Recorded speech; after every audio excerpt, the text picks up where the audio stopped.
Howdy, howdy. I'm going to try and show you the concept of what I did to repair the exterior of my house. It's such a pain to do this in real time, so this is about the best I can do. I've showed videos of the end results, but I'm done now. So this siding's called T111. The outside of my house is all T111. So what you do is you got two hole saws. If you look, different size. This is a 3. This is 3 1/8. And they used to be marked, so you can't read it anymore. But you take the 3-inch and you cut into the hole on the side of the house. And the way you do that, because there's usually a hole that's pretty big, the center, there's usually a center drill bit in the center of this thing. That bit has nothing to bite into, so this thing can walk everywhere. So what you do is you take your 3-inch bit and you carefully cut a hole into a 2x4. I don't know, this thing's, whatever, foot long, maybe a little longer. And you cut a hole all the way through, and then you center this over your damaged siding, and you take these 2 screws and you drive it in over the, into the good siding. And then you take this, you run it all the way in, and it'll make, okay, so this is a 3-inch hole saw. Well, I can make this really complicated. I'm going to try not to. Man. The 3-inch hole saw is designed to make a hole, like that hole right there. That's exactly 3 inches. So when you cut this into your siding, you've made a 3-inch hole. Okay, that's pretty simple, right? So now how do you fill the siding? Once you've cleaned up the damage with this system, how do you do that? Well, you unscrew your block here. Just a note, you see the duct tape on it? It cracked across the ends here because there's hardly any space left. So I did this because there were some tight fitting areas. Maybe a 2x6 or trim a 2x6 down to 2x5 and then cut this hole. Leave the hole, some distance from the edge, maybe ½ an inch, because there may be a place where there's damage, and this thing was so thin I could put the damage right up against something else and make a perfect hole. Okay. Cut your damaged siding out with your hole saw. This is a 3-inch. You pick whatever size works for you. I had tons of different size holes, but it was just so much easier to fill in 3-inch. Plus, if you need to put some plywood on the back side of it to screw this to, 3-inch makes it a lot easier to slide, plywood or something on the back side. I only had to do that once, and it's because I got really good at doing this, and I don't have to do it anymore. Okay, so anyway, 3-inch hole, drill a hole in your house siding. Okay, now you have a 3-inch diameter hole in your siding. Okay, and you take this 3 1/8 hole saw and you cut yourself a plug. Now, this hole is 3 1/8, exactly. But you subtract out the thickness of the metal plus the kerf of the teeth, and you end up with something like 3 1/16. So it turns out that 3 1/16 plug fits perfectly in a 3-inch hole because it's a little bigger than 3 inches because of the teeth, right? The kerf. So you only end up with a gap between here's a test plug, for instance, right? You can tell it didn't come out right, but it was my first one. So what you do is, when this drops in, now it's usually got nice flat edges because these edges here are flat. Remember, this is just a test piece.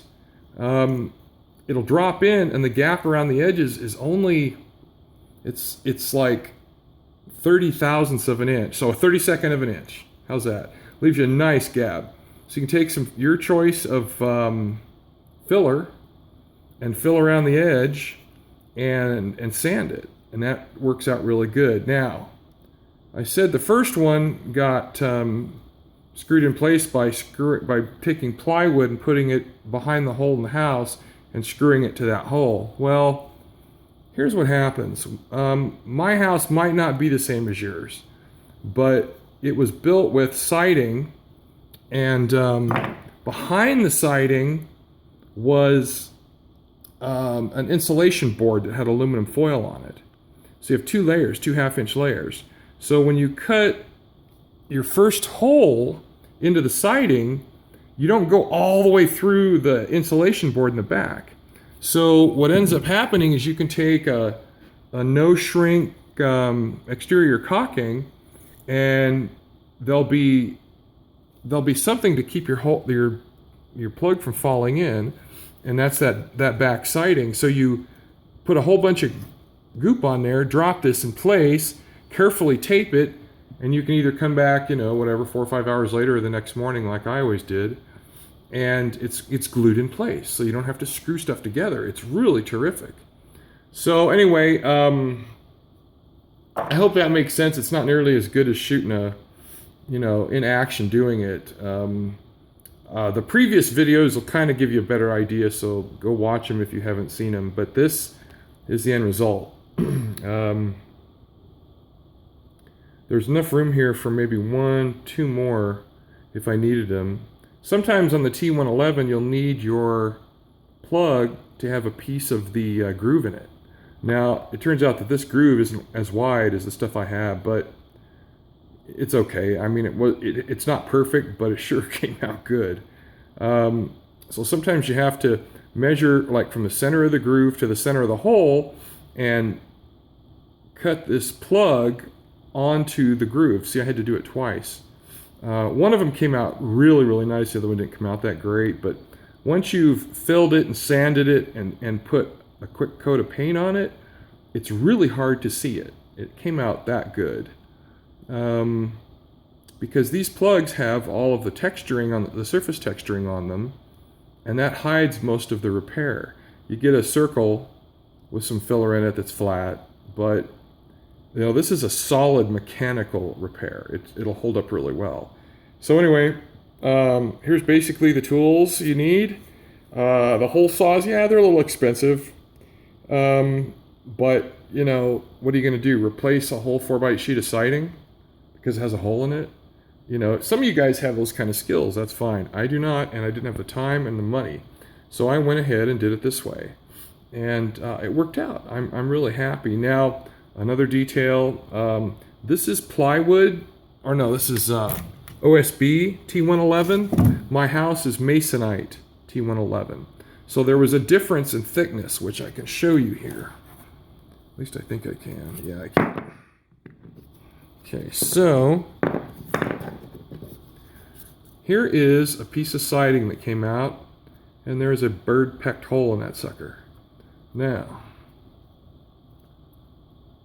can you see that the replacement piece is quite a bit thinner than the original?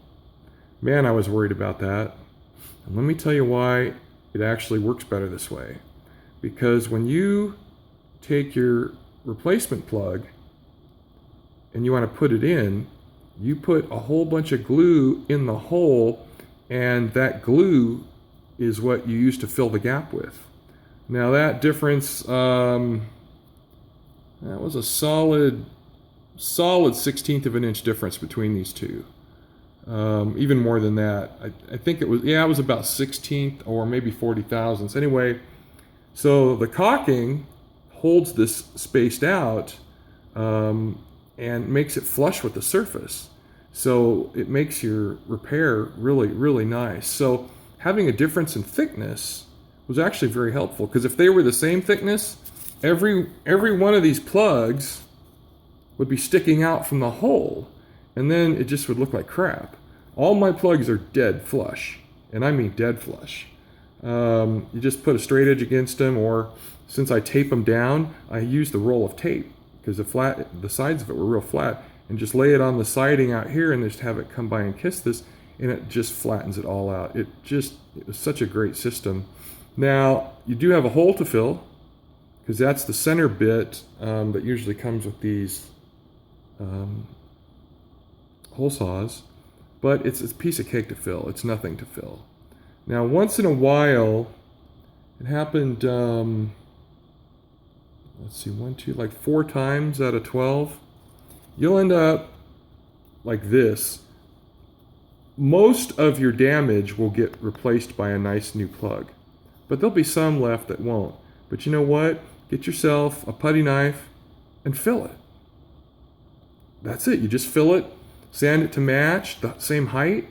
You know, if you want to, you take a screwdriver and cut some grooves in the filler because once something is not dead flat, it's got grooves in it and stuff, your eye won't catch it nearly as easy. It just depends on how anal you want to be. I was fairly anal with these, but not as much as I could have been. I didn't want my inner perfectionist taking more time than it already took to do these.